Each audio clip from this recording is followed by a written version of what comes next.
Well, now let's come home and go to my friend and gifted Sky News hostess. Can I use that word? Hostess? I suppose so. Host or something anyway.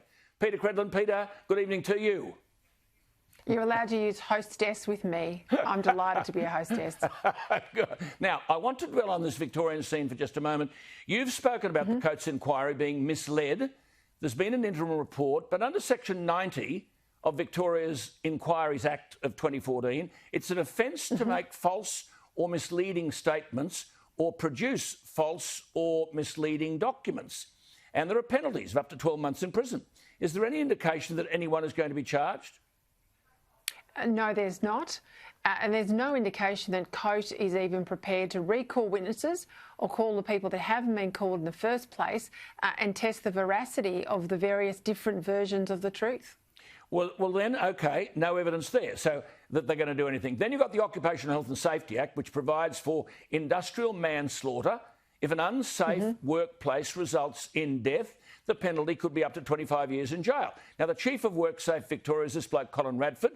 He has the powers to look at all cabinet ministerial documents, all ministers' emails, all public servants' emails, all the notes, all the phone records, and he's got extensive powers of cross-examination.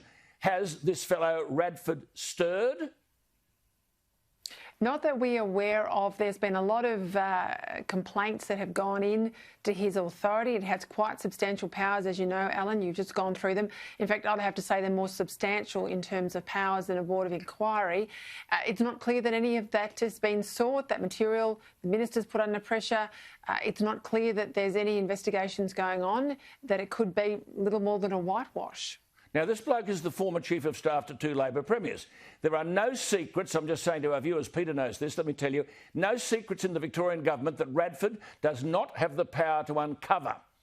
You may ask, why hasn't he already used these powers? I mean, there's almost 3 months, Peter, of investigation. Shouldn't he be deciding whether ministers and public servants should be recommended for prosecution? Well, absolutely, Alan. And there's, with a stroke of a pen, the right in the Inquiries Act for the Premier to turn his current, pretty toothless, I'd have to say, Board of Inquiry into a Royal Commission. If he was serious about finding the truth, that's exactly what he would do. And there's now, you know, more and more concern about evidence being led in an IBAC investigation. That's Victoria's equivalent of ICAC out of Sydney, anti-corruption body. A lot of concern there about procurement and contracts. I mean, if he was the Premier wanting the truth, he would upgrade his Board of Inquiry, make it a Royal Commission and include procurement right across the state. Absolutely. Now, Robert Gottliebsen has done a brilliant job on this, as have you, but Gottliebsen rightly says if this had been a chemical explosion or a factory owned by a corporation with many deaths, he would have used his powers. This is Radford, the Chief of Worksafe. He would have used his powers from day one. And it's in his capacity to make a recommendation for prosecution to the DPP, this Kerry Judd, first female in that role. What do you make of her?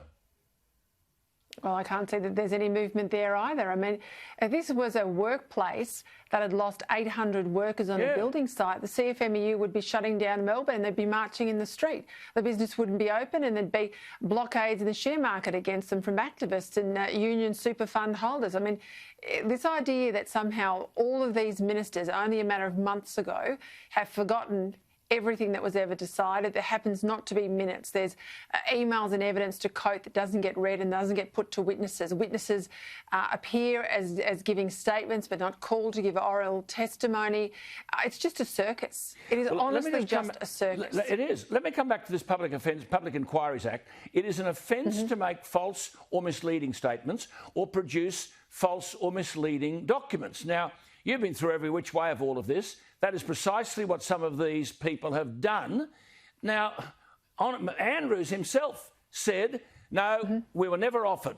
We were never offered support by the Defence Forces. The Prime Minister wrote 3 times to Andrews. It is an offence under that... Even earlier than that, though, on the day that the decision was made by the National Cabinet, Friday the 27th of March, Daniel Andrews, out of his own mouth, thanked the Prime Minister for his offer of ADF support, and in his written press release of the same day said it has been agreed that we will use the ADF to support these arrangements.